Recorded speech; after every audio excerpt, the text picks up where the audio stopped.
Hello, ladies and gentlemen. This is Professor Hamamoto. It is 3 p.m. Pacific Daylight Time. Welcome. I trust you're all doing well, wonderfully well. It's so sorry.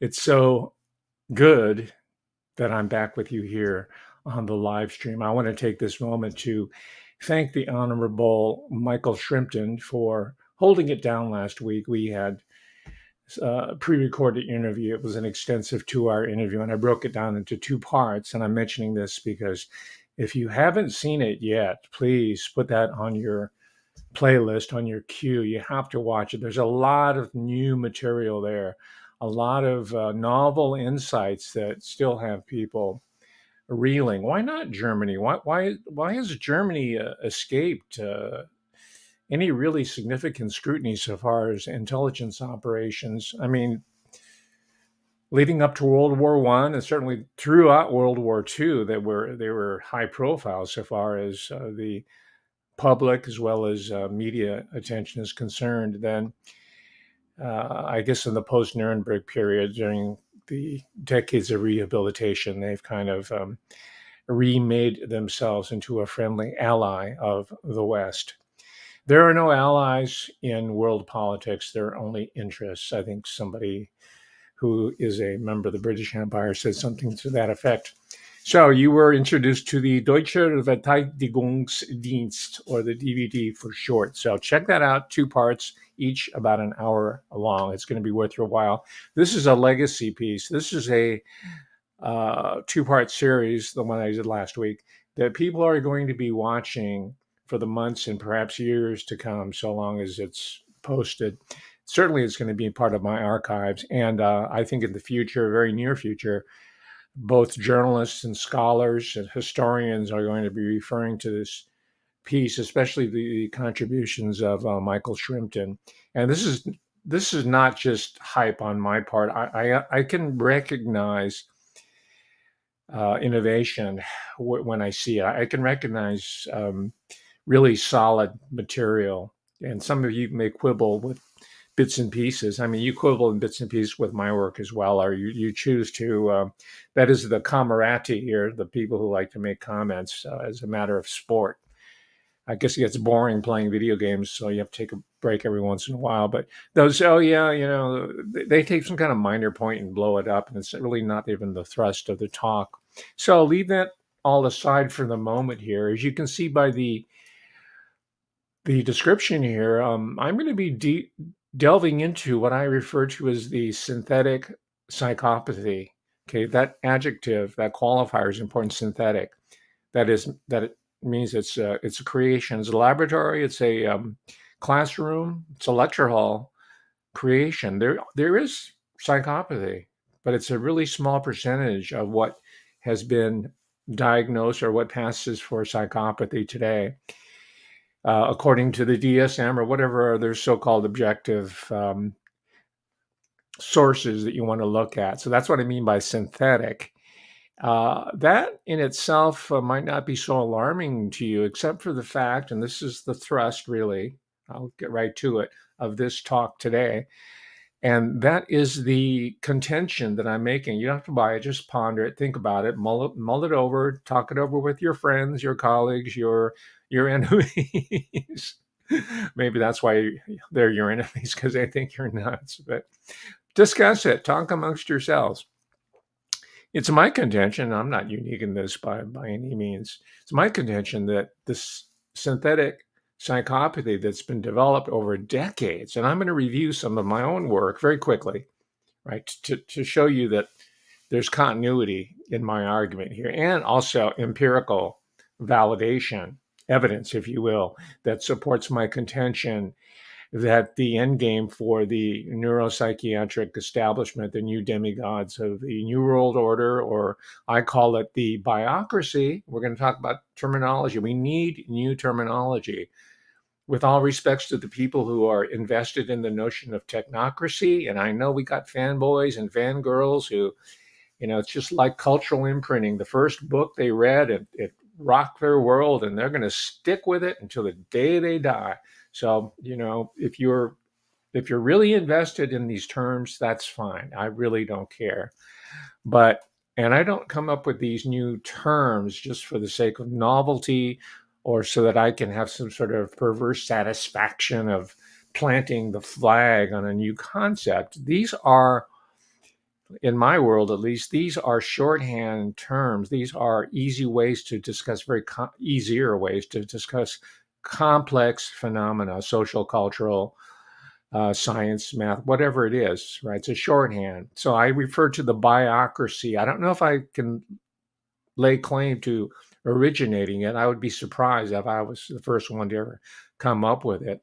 But I'm using biocracy to not replace, but to complement other crassies that we all know about. We've read about it, right? Let's start with a democracy, right? Demos, rule of the people. Yeah, I know. I keep hearing, there's America's not a democracy, it's a republic, blah, blah, blah, woof, woof. Okay, can we get away from all these echoes that we keep hearing and keeps retarding the progress that we need to make really quickly? We need to make progress, right? So that's demos. And you know about theocracy, right? Such and such country is a theocracy. It's a theocratic dictatorship. You fill in the blanks, whatever it is. The official media uses these terms quite often in order to characterize complex societies, systems of belief to one single word.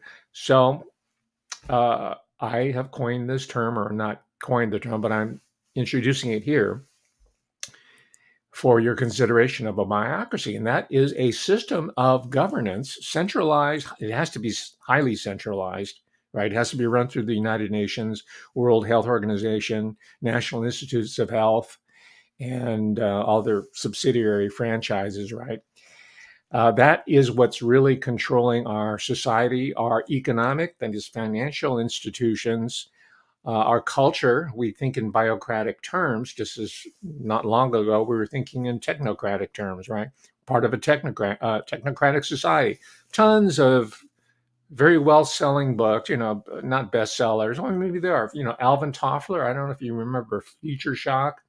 Later on, he started giving credit to his wife Heidi Toffler, and they made bank out of creating a whole bunch of books that were based on Future Shock, which I remember my high school teacher brought it into class and was talking it up as being just really the roadmap to the future. And what it was is that Alvin Toffler had been brought into the Pentagon or some think tank and said, "You're a popular journalist. We want you to kind of play out the line a little bit, kind of hook the civilians out there into this new technocratic new world order." And yeah, they're going to feel disoriented. And they're going to feel a little bit taken aback and rocking on the back of their heels. And we'll call it future shock. Well, I call it future schlock. But anyway, this is, we have enough distance now from future schlock from Alvin. And I had a copy. I was buying books regularly when I was in high school. They were only 75 cents or 95 cents.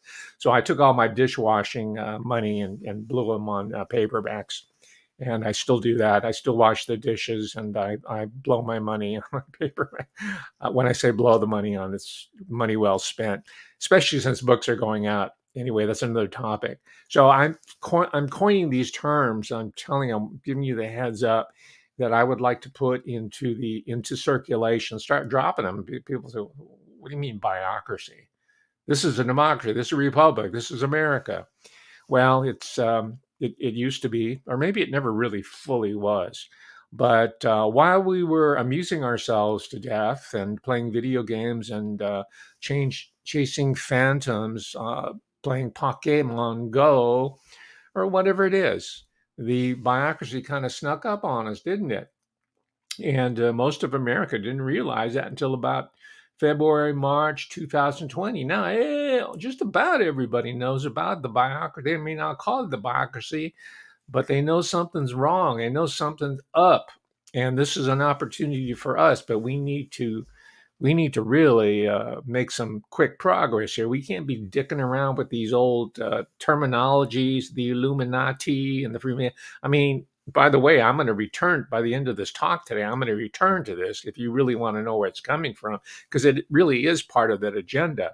But I don't need to be tutored by people who read something on Wikipedia about Madame Blavatsky and Rudolf Steiner and all the other. You just learned about the occult. You just noticed that there were all these weird insignia on the dollar bill. Congratulations. Keep it to yourself. This is a master class, right? We're pushing forward here. Yeah, learn your lessons, but before you start tutoring me in the comments, watch a few of the shows. I'm going to give you a playlist here, what you need to watch of my work before you dare comment on what I need to look at. All right. Um, I'm not really. This it started happening in my teaching career. I used to have some punk ass undergraduates telling me what I needed to do, and they got spritzed really good, really nice and well. Because I used to go to comedy shows, and I saw how comedy performers dealt with hecklers. Right? They put them down. They have a flashlight, and they put the flashlight. Usually they're half drunk and they're trying to show off for their girlfriend. So they put the flashlight on the punk and say, okay, it's you got the stage. Right. Well, I adapted that. I would get some radical lesbian feminists with pink hair and piercings galore who want to sweat me, and I just say, "Here's the microphone. Come on up, girl. Yeah, lay it on us." And then next class, there was gone. All right. So the commentary, I hope you be gone too. So you notice also that on this channel, I never. Well, sometimes I'll touch on, but I never get into the whole passionate exchange about this or that medical panacea, or this is really a genetic weapon. It's not a vaccine. And, it's interesting. And there's lots of people who can do it far better than I do it. But I think that's also, I'm getting frustrated. It's also spinning your wheels. And I'm glad there are medical doctors, MDs and PhDs who are finally stepping forward, dissenting against the common sense not common sense, but the legacy media propaganda that passes for common sense. I'm glad they're finally stepping to the fore and doing this, but I think I won't call it distraction, but it is the main legacy media doesn't mind that because we're still arguing about the so-called science. But you know as well as I do, and they know that the science is already in. So what are we arguing about?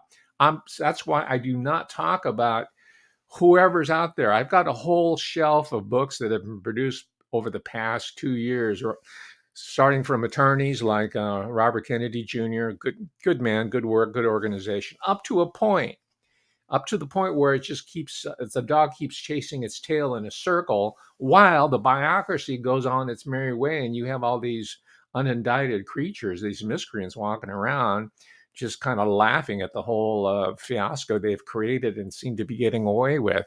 So that garbage has got to end with all due respect. So what am I proposing in not as a remedy, but not as a solution, but as a complement to this larger struggle? Because I see the people who are the MDs and the figures, physicians for social, Reinhard Fulmek, more power to you. Okay, I'm glad that you're there and getting the word out.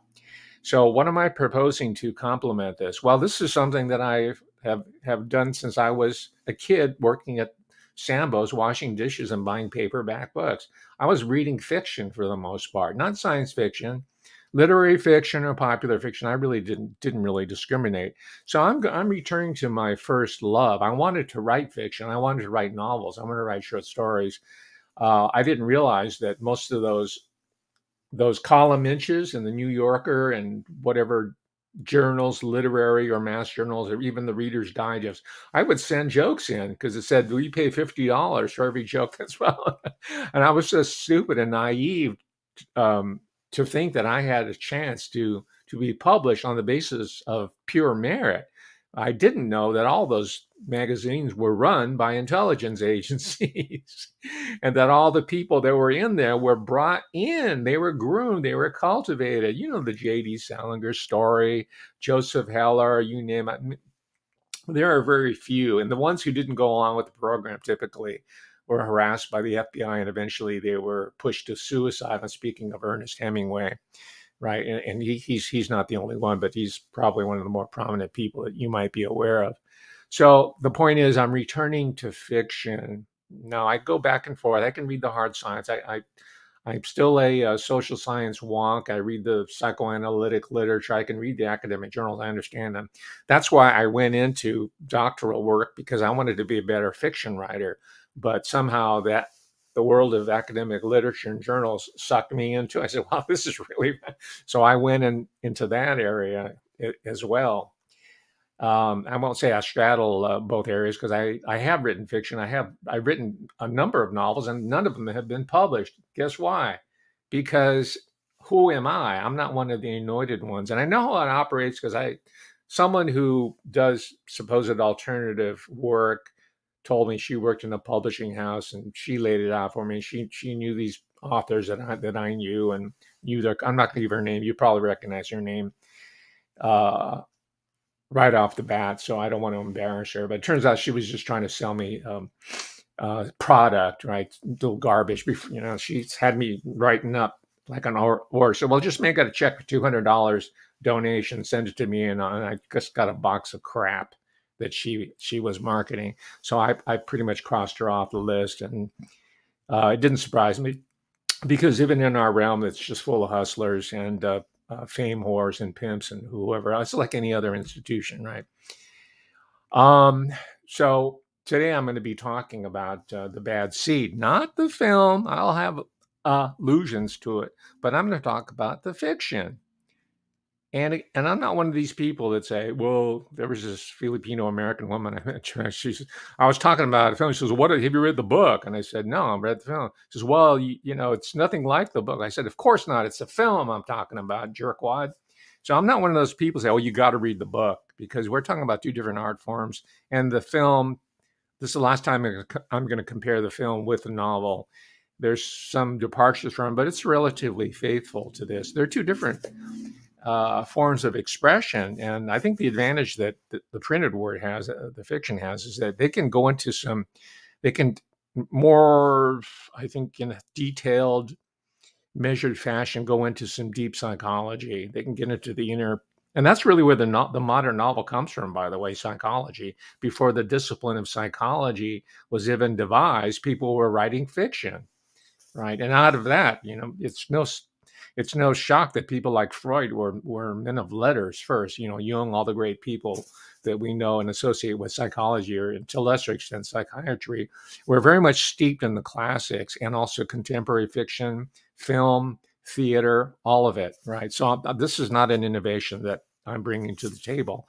I'm just telling you the reality that, hey, if you really want to understand what this bad seed phenomenon represents, then please do read the book. And fortunately for us, here's an example where commerce and popular, uh, not popular culture, but popular education, that is, right, dissemination of knowledge for everybody, whether you're in college or not. This is where commerce and education intersects nicely. There are many points of intersection. Here's one of them. And I'm not a shill for this company. It's Vintage Books. I've always loved vintage paperbacks. They made all these really great works of literature and the classics accessible to dishwashers like me for 95 cents. I didn't have to pay for the hardback, which would be like $4.95. Or Modern Library was also one of my favorite brands. So they're still doing it. They're still, even though they're probably owned by some foreign publishing company, Hachette or whoever else, maybe, Slinga Verlag or something. But the imprint still exists. And this whole premise of this series, I've already ordered a couple more.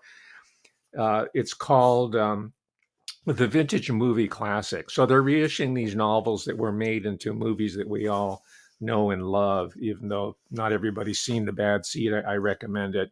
Check it out. But read this as well. You will be richly rewarded. It says Vintage Movie Classics, novels that inspired the great films. And there's a list here. I ordered this, The Bitter Tea of General Yin, Grace Zaring Stone. A lot of these people are forgotten. Edna Ferber, Showboat. Yeah, I'm going to read that. She also wrote Giant, which was made into a great film starring who? Yeah, I don't have to tell you. You know this. Booth Tarkington, Fannie Hurst. I'm going to read. She was one of the first. I think she went into screenwriting. She was one of the first. There were a lot of female screenwriters in the days of silent films, and she was one of them. She recognized that hey, the film is the art of the 20th century, and it's going to really give a be stiff competition for the written word. And you know, it still is competitive, and there's advantages to both, as I mentioned. So check this out. We're going to talk about William March in particular. You know who Rhoda Penmark is, right? But you don't know who William March is.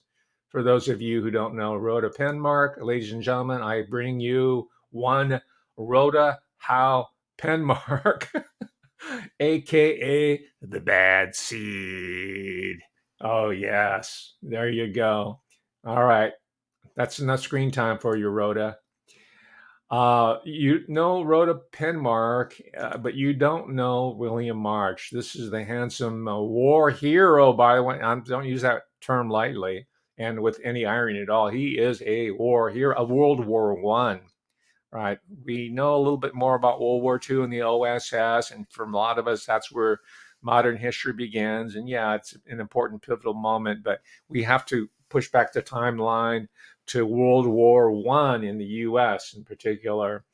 I mean, this is when the U.S. lost its innocence. I think if you want to use 1914 and 1918, which was the years of U.S. Participation in the what was really a European-based war, but it's called World War One. That's when the U.S. really was brought into the world system, the military and the economics, the economic system, and that's where the world government that we're seeing the end game right now. The process of the final clamps coming down. This is what we're seeing. That's why I'm revisiting it today. This is not just some sort of historical curiosity for me. This is very 2022. In order to understand what's going on with the UN, we have to talk about people like William March. And let's give a little bit of biographical background. I try to make it as less dry as possible because this guy's, I mean, he warrants a movie unto himself. And I learned this, and that's why I like to do these talks, because I am learning a lot just like you while I'm getting these talks together, while I'm preparing. I get excited. Sometimes I have so much material. I said, oh my gosh, how am I going to crowd it all in to 60 minutes? That's why I have learned to talk so fast. But before I uh, neglect his triumphs, let me just state he received, this is one of, if not the highest, it's like the second highest. It's up there. Let's just leave it at that. So one of you nitpickers don't call me on it, because it's really unnecessary. It's not the point of this talk. He received the Croix de Guerre, right, the Cross of War from the French government because of his battlefield valor in World War One. Trench warfare. You've seen the images. I'm not going to trivialize it, but I can't really delve into it because that's not the focus of today's talk.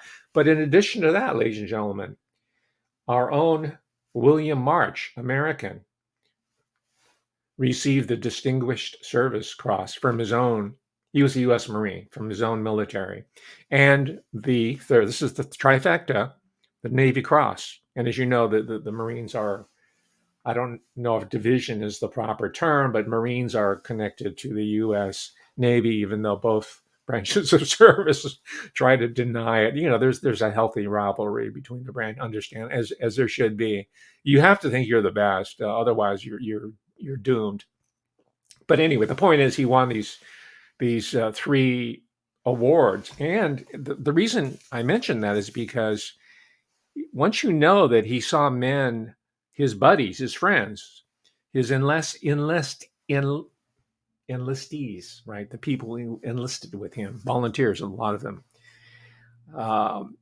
They were there one moment in the trench, and the next moment they were gone. They had just been vaporized by a shell that had hit them or seeing their parts or bodies scattered all. I mean, he had seen really some incredible, horrible sights during uh, his time of service in the military. And so when you take that experience and you put it into a placid, I think this is out in the upper southeast area of the United States, around the Charleston, Carolina area, South Carolina area. He doesn't say the town. He didn't want to get lynched after all. He just some fictional town, a typical, supposedly American southeastern town. You put it in that placid post-war environment of the 1950s, where everything was supposed to go back to normal, right? The return to normalcy, and you're going to have some interesting tensions rubbing up against each other in the book, which later migrate to the film itself, The Bad Seed. And by the way, this book and the films are relevant today for another reason, because dig this: The Bad Seed, which was made into a play, a Broadway play by the great Maxwell Anderson. I got to check his background too. I think he might have had World War I service and might have been an early, maybe naval intelligence. I think William March might have been an intelligence. I'll get to that in a moment, because he didn't come up with these scenarios arbitrarily. None of this is arbitrary. None of these books that are published or these films we see are random or they're arbitrary. No schlub like me is going to submit a script and never can hope to have it produced. Those slots are already created. That's part of the synthetic process, right? Synthesis, right? Our art is synthetic. Most of it that makes it on the large, huge commercial stage. So this was done, I think, in 2015.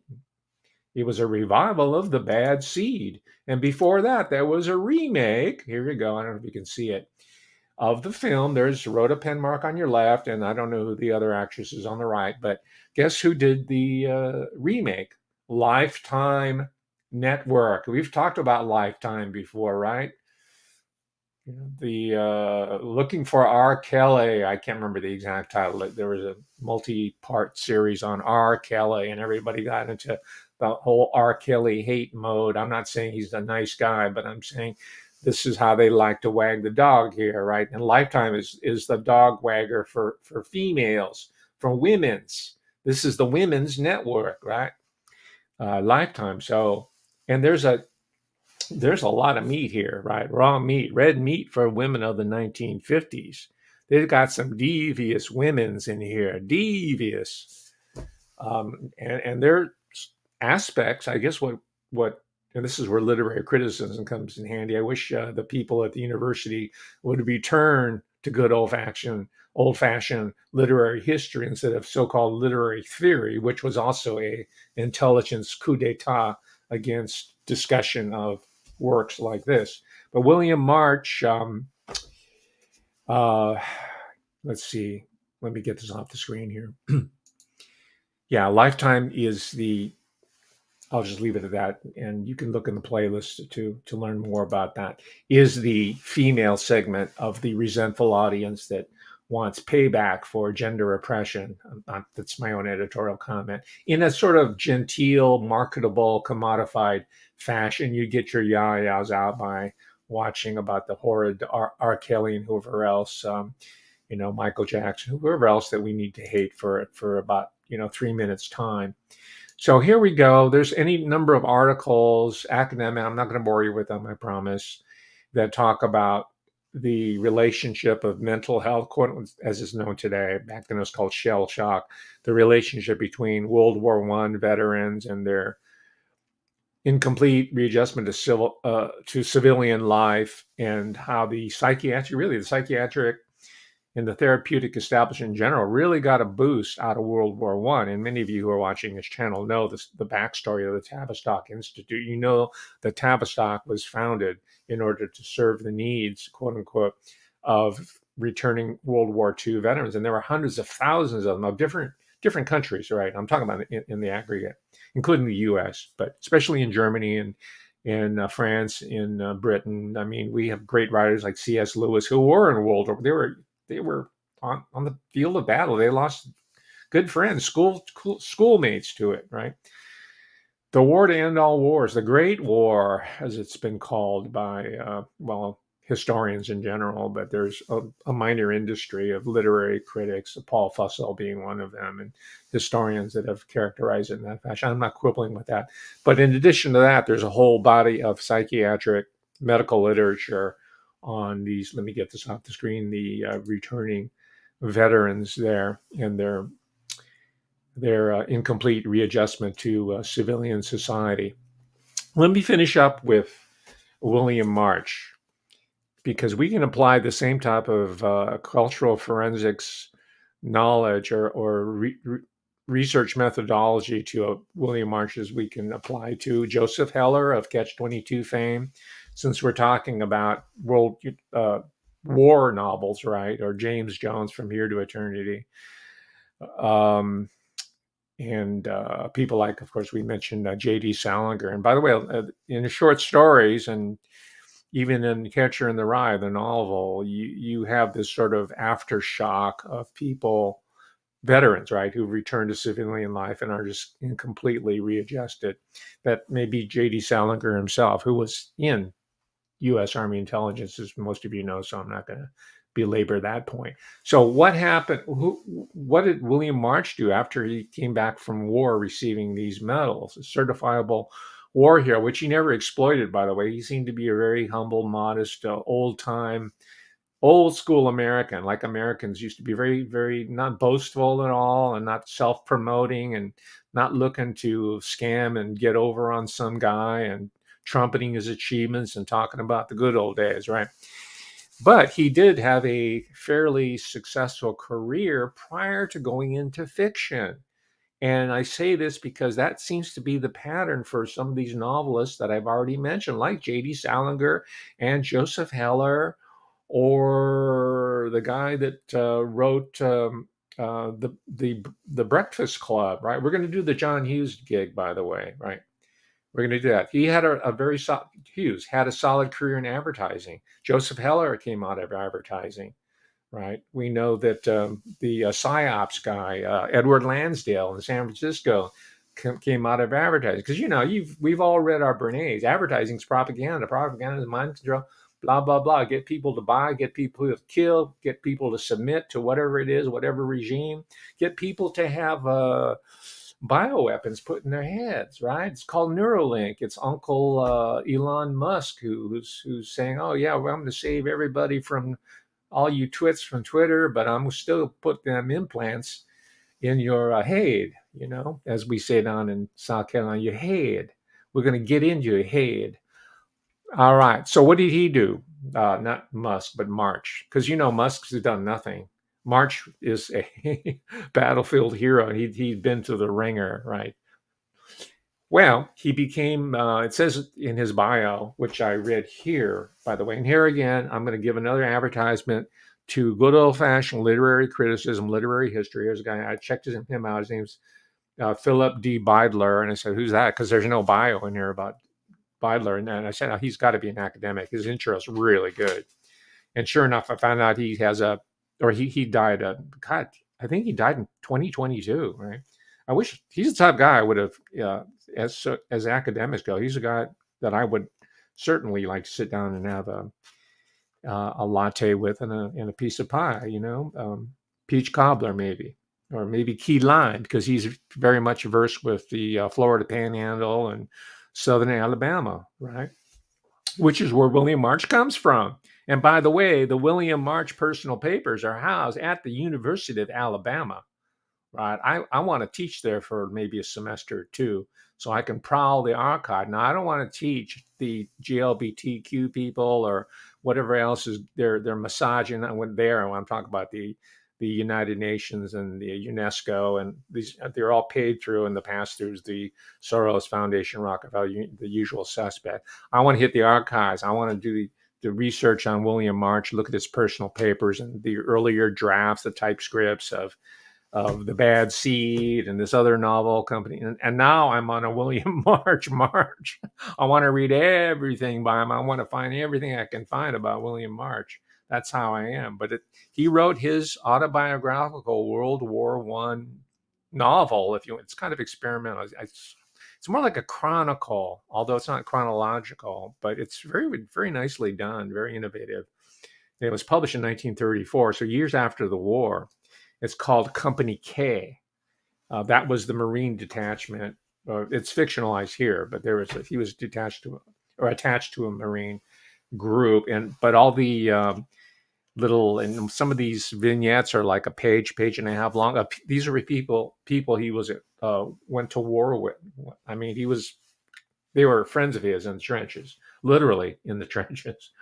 All right, so I've only read that half of the book, but I found that Professor Weidler's introduction really confirmed a lot of hunches. These are informed hunches from reading and all the talks I've been giving and prepping. Thank you very much for your patronage, people, whether you're on Patreon or not, which is preferable, or those who are here in the live stream or support my work.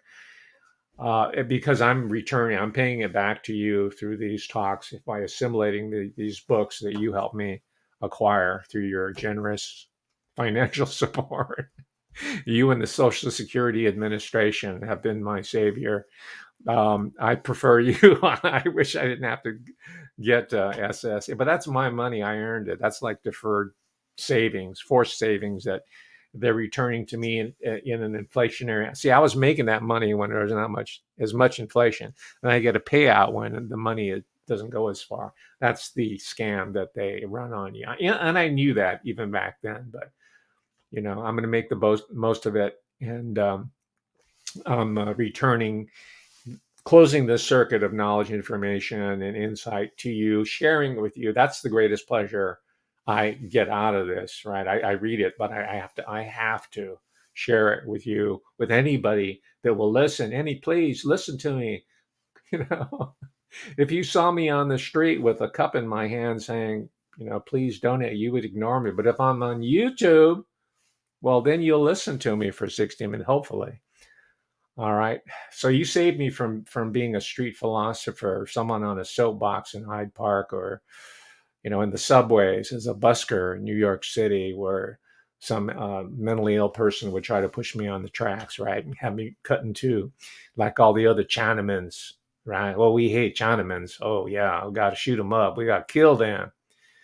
Uh, so anyway, he became Mr. March became the founder, I guess, and vice president of Waterman Steamship Corporation. Now, that's not a company, an entity that I've heard so far. So you can bet your bottom dollar that I am going to research that. I hope you will too. Instead of keeping and repeating the stuff about the Rockefellers and Henry Kissinger and blah blah blah woof poof, here's another data point for you. Waterman Steamship Corporation. Right? Check it out. Find out what it is. Was it an intelligent front? Was it a banking front? Was it connected to the people who owned the Lusitania? Was it like a Warburg deal? There's all kinds of possibilities, and we have hunches, so we can follow them up. And then when you find out, you're going to have one of them aha eureka moments, which makes the research all worthwhile. Then you can share it with us, and then everybody will be happy. And guess what? We'll also be a little bit freer on the road to recovering our republic from the Biocracy. We're going to return to the American Republic, not the Biocracy that was stolen from us over the last several decades while we was being amused to death. Right? We should have been reading novels and fiction instead of sitting there watching Star Wars or whatever else has been thrown up there by George Pucas and the Illuminati Jesuit agent Francis Ford Coppola. He's now remade himself into the California wine baron, right? And then he's got passed it on to his daughter, Sophia, and she gets the Academy Awards with some really whack movies like Famous in Japan or whatever it was. Japanese people love that movie for some reason. It's really condescending and insulting. Japanese people don't really understand how people outside of Japan really view them, and they really think they're a joke, except for the younger generation. But even then, the younger ones only take the superficial cosplay and the anime. That's to them as Japanese culture. Anyway, that's another talk. And I'm mentioning this because Japan is going to be one of the designated survivors of this great reset. They have been anointed as being the part of the East Asian division that's going to be facilitating. So they're not the allies here by any means. They are part of the biocracy, a very, very strong, integral part of the biocracy. You notice that's one of the early questions I led off with to Mr. Shrimpton, because I wanted to start thinking, apply his background, his contacts to answering this question. Where does Japanese intelligence fit into the New World Order? You don't hear about that very often, right? So that's why I'm mentioning it here. I want to blaze new trails that have not been done yet, all right? Not just for the sake of it, but we need a more complete picture instead of acting like a echo chamber for somebody we've latched onto. And so we can say, oh, yes, boss, I know the catechism. Yeah, I know chapter, line, and verse, everything about the Rockefellers you ever see. You see what I'm saying? I'm doing a meta commentary on my own frustrations in doing this type of work, hoping that you'll understand that we need to move ahead. We need to move forward, momentum, right? Take it to the next step forward and beyond so that we can win this sucker. Even World War I at some point had to formally end. There had to be an armistice. Even World War II had to be declared over, finito, right? Finito, right? And of course, when they end it, what do? They leave these incredible institutions there that prove to be not peacemaking institutions, but war-making institutions on the supposedly newly liberated civilian population. And you know what I'm alluding to, the so-called United Nations. It's becoming the untied nations, as it should have been from the very beginning. Untie, set me free, unchain my heart. Okay. So anyway, and this is where our friend William March, the author of Company C and The Bad Seed, where he has that similar pattern of intelligence, overseas intelligence experience that I suspected. And sure enough, according to Professor Beidler, our friend William March, through the auspices of this steamship line, which might have been an intelligence operation, it gives him the pretext to be able to travel freely and not be arrested or shot on sight, right? Because he's a business traveler. He's got a unofficial passport in addition to an official one. Anyway, it's through his job with the Waterman Steamship Corporation that he visits such emerging, right, interwar cities like Hamburg, major shipping area for Northern Europe and the Baltic area and everything. And London, of course, which takes him into the financial capital of the world, which it remains today. So he was going to these places in the 1930s where most, even business travelers, didn't have that global perspective. Most of the economy was very much locked into the American nation, or at least in North America, with of course, some holdings, and if you want to call it that, in the Caribbean and Latin America, Mexico, and overseas. Philippines, for example, was still being exploited as a colony of the United States. So that's where he was, I think, getting his intelligence work. And this is where he was developing high-level contacts in American publishing, the intelligentsia, the theater world, newspapers, magazines, probably in the academic world to a certain extent, because he's very much steeped.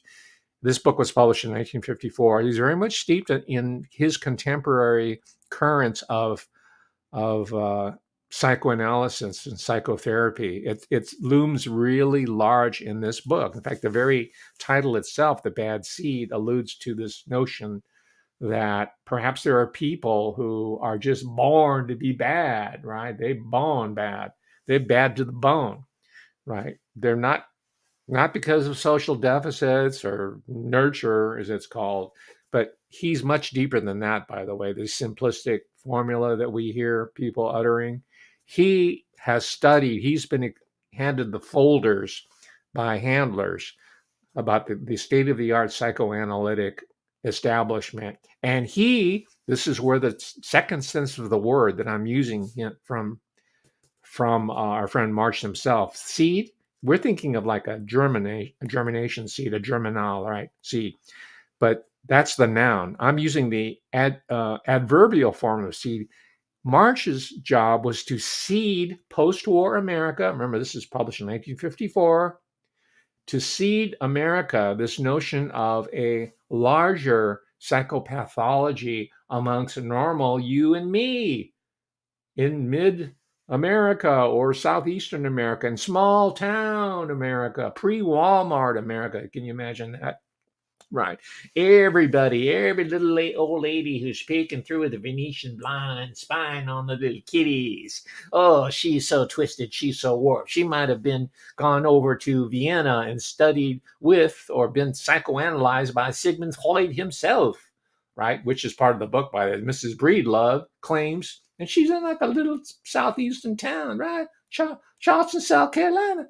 But she went to Vienna and she was psychoanalyzed by Sigmund Freud. But Sigmund Freud said, "No, I don't like you so much. I meet my colleague. His name is C.G. Jung." And he was still alive. Jung was still alive when this book was written. So I don't think he wanted to libel Jung. But by the description, it sounds like Jung, who Mrs. Breedlove underwent analysis. And what happened? Miss Breedlove come back to Charleston, South Carolina, and she, like 2 years later, she divorces her husband. And from that time on, she be living like one floor above the Penmarks, right? As a Penmark couple, and the father's always absent. He has to be on the road because Rhoda keeps killing people and have to keep moving from town to town. This is the second town they moved into after Rhoda pushed a little old lady down the steps because little old ladies like Rhoda. You know why? Because the little old ladies have a little bit of Rhoda Penmark in them, right? Just like Leroy, the janitor, the yard keeper, the one that you saw in the movie that got burnt up in his little basement hideaway where he'd have a bed of Excelsior and Rhoda lit a match and threw it down there. He got locked up. Well, that's in the novel too, right? Leroy, he's an incredible study. And Leroy is very much like Rhoda too. And in the book, he lusts for Rhoda. He has like sexual pedophilic, well, it wouldn't be pedophile because I guess she's in that range. She's like 8 years old, right? But she's under 12, technically is considered pedophilia, but he's in love with her in this book. This is 1954, and he taunts and teases her and mean talking her as a form of lust for her. But he also is so twisted himself. He knows what Rhoda Penmark's really about. Like understands like, and she lays it out to Rhoda what she done to get this penmanship medal from little boy. What was his name? Glacier. I can't remember the name. You can correct me. The nitpickers, give me the name. Right, write it down right now. You're going to look it up on Wikipedia, and you're going to prove that you're much smarter than me. So anyway, she killed his little boy for his penmanship medal. She was coveting it. It's all about the biblical injunction about covetousness, right? And this is what happens in small town America when you move away from the Bible and you become the slaves of the psychoanalytic elite, right? Who've replaced God. They have killed God. God is dead. God is now your psychoanalyst, and that's Mrs. Breedlove. And they all get their comeuppance at some point or another. Even, well, I don't care about spoilers, but even Rhoda's own mama shoots herself in the head in the book, right? In the movie, there's kind of a fake ending because the people at Warner, the execs at Warner Bros. And the American public is not ready for it. They're going to boycott our movie. It's going to bring all kinds of political repercussions. Senators who want to showboat are going to call us into Washington and hold hearings about corrupting the youth and the morals, and the preachers are going to campaign against us from the pulpit. We'll just put a little cheesy ending there. And in fact, we'll even have a picture of a little Rhoda being spanked. Let me see if I can find it here. Yeah, I think you'll like it. Bear with me a moment. Let's see. Well, I guess I don't have it. I'll show it at some other point. Yeah. Oh, yeah, here it is. This is a promo. I think it was in some movie magazine that was shown that Rhoda, because everybody wants her to be punished, and I was watching it as a little boy. This movie came out. I was like a tot. I don't think I was in walking yet, but when I grew up, the bad seed played over and over again on reruns on TV, and I hated her. I also hated the movie The Boy with the Green Hair, and I said she's so bad. Someone needs to spank her. So that was the common reaction these days. Today in 2022, somebody who works for Portland State School of Social Work saying, yeah, Rhoda Penmark was an abused child and she should be taken away from her parents and sent to child. You know the whole story, right? So I'm glad I could share that little graphic with you. So that's the world of. I don't know what his rank was. I don't think he was an officer. He might have gotten field rank when he was in battle. So many people died, but that's William March. And I have to go to the archives to see if he was inducted to this nascent globalization process. I think so, but definitely by the mid 50s, he was read into the program saying you have to put this into general circulation about the bad seed and about the need for psychoanalysts, the need for psychiatrists, the need for pharmaceuticals, right? We're going to create a new industry. And by the way, remember the talk I gave on the steaming Sackler family, the steaming Sacklers of Sacklers, right? You know, the Sackler brothers, Manny, Mo, and Jack, right? They're all MDs. They were the founding fathers of the Sackler family dynasty, which is Purdue, which really was the organization that created the opioid crisis. People blame the Chacoms, but it was really the Purdue Pharma. The Chinese was just a cheap knockoff, right? They steal the technology and they undercut you by cloning it or duplicating it. Well, the Sackler brothers were educated in Germany, Austria, the same place where William March was going on his steamship business. Hamburg. He probably went to Berlin, probably went to different, secret locations. We'll find out, hopefully, in the archives at the University of Alabama, Sweet Home Alabama. There, right? So I've gone through this, ladies and gentlemen. I didn't really have a chance to go through the whole list. I mean, I talked about Marilyn Monroe, right? And her personal psychiatrist, Ralph Greenson, right? By the way, to show you what kind of researcher I am, I found out that Greenson had a movie made on his life. It's called Captain Newman, MD. It's about people who are traumatized, guess what, in war, in the Pacific War. So he made a movie made on it. It was based on a best-selling book, which I also have, written by Leo Roston. And I know who Leo Roston is. I was introduced to Leo Roston years ago when I got my first copy of The Joys of Yiddish. I didn't realize, up to then, that what I was seeing on TV, the sitcoms and the movies, the popular culture, the stand-up routines, the Ed Sullivan Show, we were looking at Yiddish theater. We were looking at second-generation Jewish American humor that is now American humor, and over the world, it's known as American humor. And so that's Leo Roston. That's the enormous influence that someone like Greenson exercised in society, in the popular culture, not just with Marilyn Monroe. So if there needs to be a biography written, there needs to be one about William Marsh. There needs to be one done on Dr. Greenson. I can't do it myself, but I can suggest fruitful areas of study. Whenever you get tired of name checking the Rothschilds and whoever else is out there, Elon Musk, all right. You know what it is. It's like it's red meat to our community, and we need to move ahead, right? We talked about Fred Rogers. Psychologists help him develop Mr. Rogers' Neighborhood. You got that creepy movie, a biopic starring Tom Hanks. I started watching the opening, and I had to stop. I just, someday when during the daytime, broad daylight, I'll watch the It's a Wonderful Day in the Neighborhood with Tom Hanks. And we talked about the puppet shows, Kukla Fran and on. We talked about Edgar Bergen, the ventriloquist, radio ventriloquist, Charlie McCarthy, the father of Candace Bergen. All these weird psychosexual mother and son and I'm sorry, daughter and father incest, which there's hints of that here. It turns out Christine Penmark, Rhoda's mother, had dim memories of her being adopted.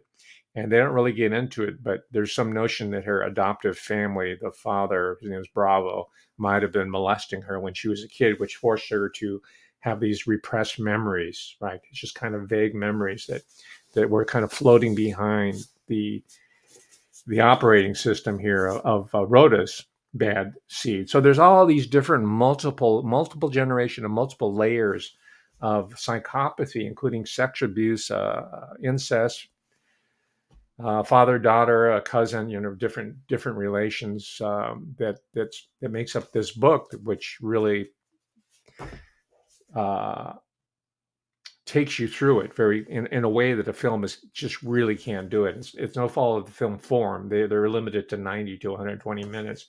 Here they can get into it in a little bit more depth, but you have to read it with a certain level of awareness and consciousness yourself. And that's why I'm giving these talks. So that when you look at anything that's coming down the pipe through cultural forensics, you're going to be forewarned and forearmed against whatever assaults that are going to hit you, because they do follow a pattern. And I've been laying it out for you. And the number one technique is neuropsychiatric control. That is the seeding process that's going on. And I don't mean that in a metaphorical sense, because you saw recently the talk I gave on Robin McLaurin Williams. Now, this is in the hypothetical stage right now. I'm not making this as an assertion of fact, but I want to study these new neurological problems that are just now beginning to get into public awareness, even though they've been known for maybe 100 years. Very rare cases, but they're becoming more generalized, like Lewy body disease, right? I saw in that documentary a scan of Robin Williams' brain. It's all black. There's these foreign inorganic substances that took over his brain, and they call it Lewy body disease. And they have a whole scam, a fundraising scam that's going to get millions of dollars from the government, filtered through the NIH, given to all these doctors in the what I call the neurological triangle, like the Bermuda Triangle, right? Stanford University, UC Berkeley, and the University of California, San Francisco. That is the neuro triangle. And a little bit of a side jag over to UC Davis, where Elon Musk has laid out hundreds of $1,000s for his Neuralink program at UC Davis. So that's the Bermuda Triangle. Once your brain goes into the neuro triangle, it's never seen again, right? So you got that. And then now this is the type of comments that I do appreciate. Someone made a comment, said, hey, this is, what you're talking about. It sounds like Pick's disease. So I checked that out. And yeah, Pick's disease is very similar to it's related to, according to the promo literature, most of the stuff you see, if you Google it, it's promo literature. It's written by advertising people, right? People, the descendants of our friend, the cousin of Siggy Freud, or the nephew rather. And there's something called Pick's disease, PIC. And again, it's one of those deals that's been known for 100 years, but now it's starting to hit home to people who are under 25 years old.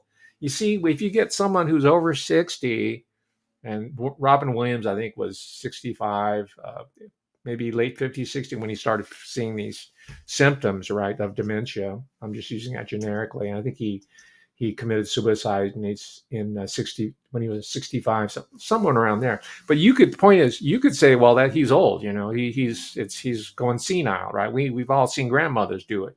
So that doesn't really have an impact on us. But when you see that there's 25-year-olds with same symptoms, forgetfulness, weird, by our standards, certain behavior that's out of the norm, inability, there's a whole symptomology there. And you say it's happening 25-year-olds, younger people, and then you could put a name on it. It's called Pick's disease. And you look at brain scans, and you see all these foreign bodies in there, and you say, oh my gosh, we got some bioengineering here. We got some nanotech in operation, and maybe it's being triggered by 5G. Not just only the devices that you're holding right up to the temporofrontal cortex, but it's coming in from these antennas up here that they have all over, right? They work in concert to each other. So that's what I mean by seeding in two senses. Seed in terms of a germination, and the idea here is to is to degenerate, right? There's generation, right? Productive fecundity, reproduction, that's generation. But the emphasis now, as you know, is degeneration. Again, two senses at least. One, moral degeneration. Second, physical, psychic, spiritual, moral. Let's say physiological degeneration of our mental, our cognitive faculties. They're attacking, they meaning the hallucinati, right? Or the traditional Illuminati, if you want to talk about it. This is a centuries long plan. The technology is now in place for them to realize their dream of total domination of the human population, the human herd, the goyim, right? The cows. Let me see here. Uh, Options.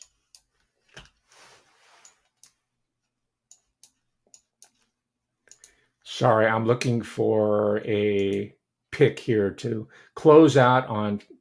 You've been waiting for it, so I'm not gonna disappoint. Let's see here. Share the slides. Okay, you want Illuminati? I got your Illuminati. Here you go. It's your Internet of Bodies. This is a RAND report. I'll post it on my Patreon. You can download it. This is where the whole Neuralink uh, franchise is heading us in general. This is the ultimate in Illuminati control that's been in play for maybe 3 centuries at least, right? And here's the whole report. I know you can't read it, but I just want to show you. It's about a 30-page report. It's come from the Rand Corporation, so there you go. You want to talk about the official word from the top down? Look at Rand, right? Stanley Kubrick was an insider there, so we can reliably look to Rand reports, and they're open source, by the way, because that's part of we had Michael Hoffman II on here a long while back. I was very proud of that. And that's also a legacy interview along with Mr. Michael Shrimpton, and he's all about the revelation of the method, right? So you read the Rand reports; those are the revelation of the method, and there you have it right there. Okay, we got a lot of work ahead of us, ladies and gentlemen. I was only able to scratch the surface here, but now as part of your knowledge base, you know a little bit about William March. We're going to dig in on him. I see Detroit Dave is here. Is Detroit Dave in the house here? Well, if he's not, get the word out to him. Here's something that he can dig in on, or Company K and the whole psychiatric establishment. And we can go in on Dr. Ralph Greenson. I'm buying some of his monographs to see how he approaches the psychoanalytic profession vis-a-vis patients. And I want to understand in a comprehensive fashion how they've taken a specialty, the mental health people, so-called, right, and made it into a generalized system of control. Because, ladies and gentlemen, you ask any of your friends, even your adult children who are in college, university now, they will tell you that the people who run the show are psychotherapist people. There are more psychotherapists being hired at the university than there are professors. Professors are not being hired at all.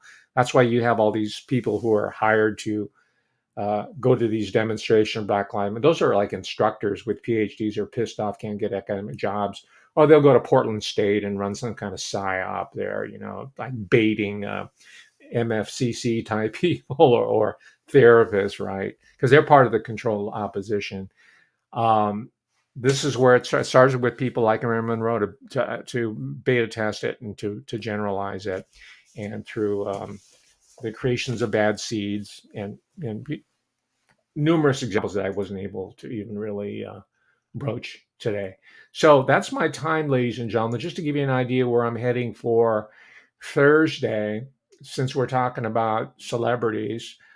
I haven't thought it through all the way. Like these are like works in progress. I'm sharing with you my ongoing projects, and I appreciate the constructive comments that you make about Pick's disease, for example, and little passing on of information that I'm unaware of, and I've heard of Judy Wood. I have her book. I've read it. You don't have anything to teach me in that area. Whoever said, can you tell us about 9/11 and Judy Wood's, the only book this guy's ever read on 9/11, he probably hasn't even read it. and he's found the answer to 9/11, and I have to abide by his little fanboy obsession. All right, very irritating. But anyway, Thursday I'm going to start going in on Naomi Judd, not on Naomi Judd, on the Judds, the Judd psyop, right? Because I come to conclude, ladies and gentlemen, right? We're in the South, right? We're like South Alabama, the Florida Panhandle, getting up Tennessee, and you know that the South was or is the last bastion of freedom in America. That's why it's the attack is on, ladies and gentlemen, right? That's why RCA, the Radio Corporation of America, that's why they set up in Nashville way back in 1920, because they knew, and that's why they had the Rural Electrification Project, the Tennessee Valley Project, to wire it up, to bring out those natural free people who came from the British Isles and say, no, we are not going to be under tyranny no more. We are going to be free men, right? And that culture is still with us in 2022. So toward that end, I'm going to go into the Judd psyop, because I think the Judds was one of them synthetic creations. And Naomi Judd and Ashley Judd and Winona Judd are synthetic creations. All right. More later. My voice is out. Peace to you, ladies and gentlemen. We're going in on the Judds. All right. Bye.